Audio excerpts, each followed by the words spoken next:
The Lion, the Witch, and the Wardrobe, Chapter 2. What Lucy found there.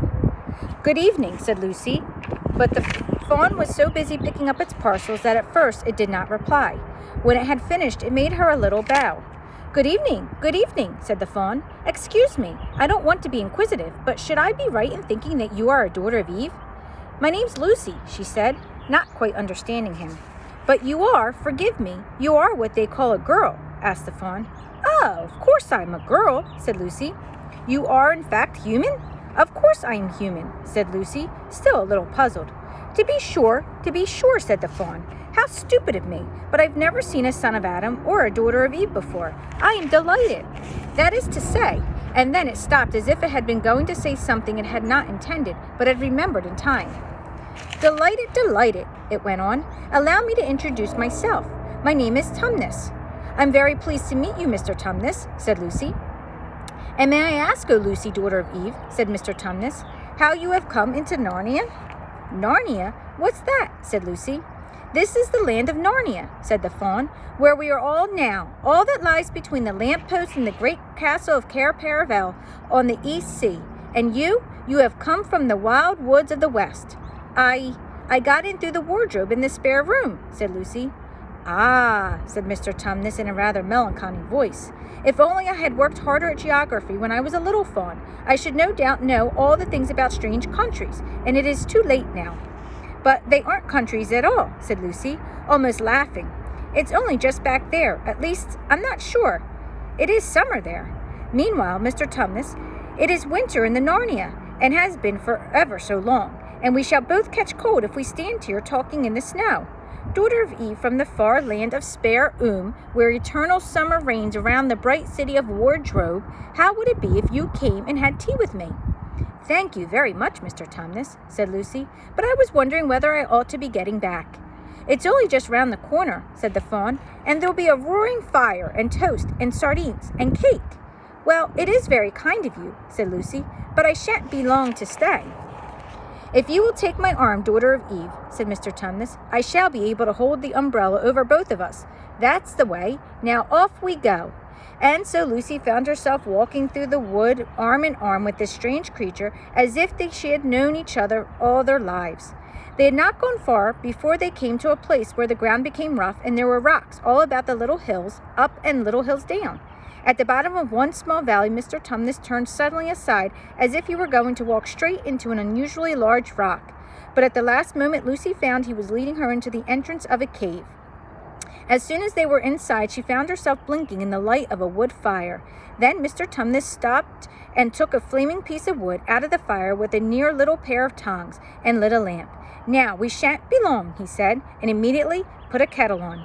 Lucy thought she had never been in a nicer place. It was a little dry, clean, and cave reddish stone with carpet on the floor and two little chairs, one for me and one for a friend, Mr. Tumnus, and a table and a dresser and a mantelpiece over the fire, and above the picture of that a picture of an old fawn with a gray beard. In one corner there was a door which Lucy thought must lead to Mr. Tumnus's bedroom, and in one wall was a shelf full of books.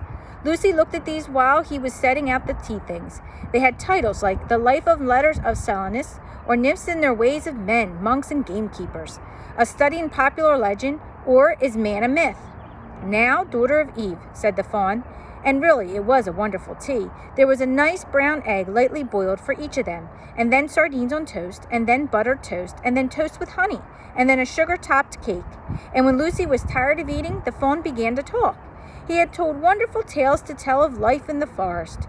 He told about the midnight dances and how the nymphs who lived in the wells and the dryads who lived in the trees came out to dance with the fawns. About long hunting parties after the milk-white stag who could give you wishes if you caught him. After feasting and treasure-seeking with the wild red dwarfs in deep mines and caverns far beneath the forest floor. And then about summer when the woods were green and the old Silenus on the fat donkey would come to visit them. And sometimes Bacchus himself, and the stream would run with wine instead of water, and a whole forest would give itself up to jollification for weeks on end. "Not that it isn't always winter now," he said gloomily. Then, to cheer himself up, he took out from a case on the dresser a strange little flute that looked as if it were made of straw and began to play. and the tune he played made Lucy want to cry and laugh and dance and go to sleep all at the same time. It must have been hours later when she shook herself and said, "Oh, Mr. Tumnus, I'm so sorry to stop you, and I do love that tune, but really, I must go home. I only meant to stay for a few minutes."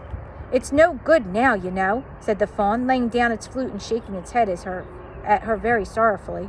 "No good?" said Lucy, jumping up and feeling rather frightened. "What do you mean? I've got to go home at once. The others will be wondering what happened to me." But a moment later she asked, "Mr. Tumnus, whatever is the matter?" For the fawn's brown eyes had filled with tears, and then the tears began trickling down its cheeks, and soon they were running off the end of its nose, and at last it covered its face with its hands and began to howl. "Mr. Tumnus, Mr. Tumnus," said Lucy in great distress. Don't! What is the matter? Aren't you well? Dear Mr. Tumnus, do tell me what's wrong." But the fawn continued sobbing as if its heart would break, and even when Lucy went over and put her arms around him and lent him her handkerchief, he did not stop. He merely took his handkerchief and kept on using it, wringing it out with both hands whenever it got too wet to be any more use, so that presently Lucy was standing in a deep patch. "Mr. Tumnus," bawled Lucy in his ear, shaking him, do stop it at once. You ought to be ashamed of yourself. A great big fawn like you. What on earth are you crying about?" Oh, sobbed Mr. Tumnus. "I'm crying because I'm such a bad fawn." "I don't think you're a bad fawn at all," said Lucy. "I think you are a very good fawn. You are the nicest fawn I've ever met." Oh, you wouldn't think that if you knew," replied Mr. Tumnus between his sobs. "No, I'm a bad fawn. I don't suppose there was ever a worse fawn since the beginning of the world." "But what have you done?" asked Lucy. "My old father now," said Mr. Tumnus. "That's his picture over the mantelpiece. He would never have done a thing like this." "A thing like what?" said Lucy. "Like what I've done," said the fawn. "Taken service under the White Witch. That's what I am. I'm in the pay of the White Witch." "The White Witch? Who is she?" "Why, it is she that has got all of Narnia under her thumb. It is she that makes it always winter and never Christmas. Think of that." "How awful," said Lucy. "But what does she pay you for?" "That's the worst of it," said Mr. Tumnus with a deep groan. "I'm a kidnapper for her. That's what I am. Look at me, daughter of Eve. Would you believe that I'm the sort of fawn to meet a poor innocent child in the wood, one that had never done any harm to me, and pretend to be friendly with it and invite it home to my cave, all for the sake of lulling it to sleep and then handing it over to the White Witch?" "No," said Lucy. "I'm sure you wouldn't do anything of the sort." "But I have," said the fawn. "Well," said Lucy rather slowly, for she wanted to be truthful, yet not to be too hard on him. "Well, that was pretty bad, but you're sorry for that. I'm sure you will never do it again." "Daughter of Eve, don't you understand?" said the fawn. "It isn't something I have done. I'm doing it now, this very moment." "What do you mean?" cried Lucy, turning very white. "You are the child," said Tumnus. "I had orders from the White Witch that if I ever saw a son of Adam or a daughter of Eve in the wood, I was to catch them and hand them over to her. And you are the first I've ever met. And I pretended to be your friend and asked you to tea. And all the time I've been meaning to wait till you were asleep and then go and tell her." "Oh, but you won't, Mr. Tumnus," said Lucy. "You won't, will you? Indeed, you really mustn't."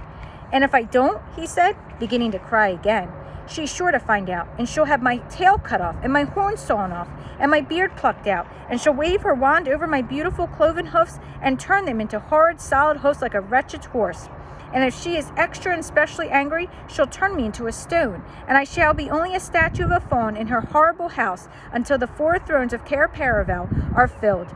And goodness knows when that will happen, or whether it will ever happen at all." "I'm very sorry, Mr. Tumnus," said Lucy, "but please do let me go home." "Of course I will," said the fawn. "Of course I've got to. I see that now.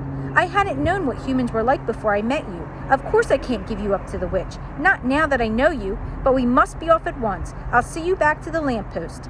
I suppose you can find your way from there back to the spare and wardrobe?" "I'm sure I can," said Lucy. "We must go quietly as we can," said Mr. Tumnus. "The whole wood is full of her spies. Even some of the trees are on her side." They both got up and left the tea things on the table, and Mr. Tumnus once more put up his umbrella and gave Lucy his arm, and they went out into the snow. The journey back was not at all like the journey to the Fawn's cave. They stole along as quickly as they could without speaking a word, and Mr. Tumnus kept to the darkest places. Lucy was relieved when they reached the lamppost again. "Do you know your way home from here, daughter of Eve?" said Mr. Tumnus. Lucy looked very hard between the trees and could just see in the distance a patch of light that looked like daylight. "Yes," she said, "I can see the wardrobe door." "Then be off home as quick as you can," said the Fawn. "And can you ever forgive me for what I meant to do?" "Why, of course I can," said Lucy, shaking him heartily by the hand. "And I do hope you won't get into dreadful trouble on my account." "Farewell, daughter of Eve," he said. "Perhaps I may keep the handkerchief." "Rather," said Lucy, and then she ran toward the far-off patch of daylight as quickly as her worried legs would take her. And presently, instead of rough branches brushing past her, she felt coats, and instead of crunching snow under her feet, she felt wooden boards. And all at once she found herself jumping out of the wardrobe into the same empty room from which the whole adventure had started. She shut the wardrobe door tightly behind her and looked around, panting for breath. It was still raining, and she could hear the voices of the others in the passage. "I'm here," she shouted. "I'm here. I've come back. I'm all right."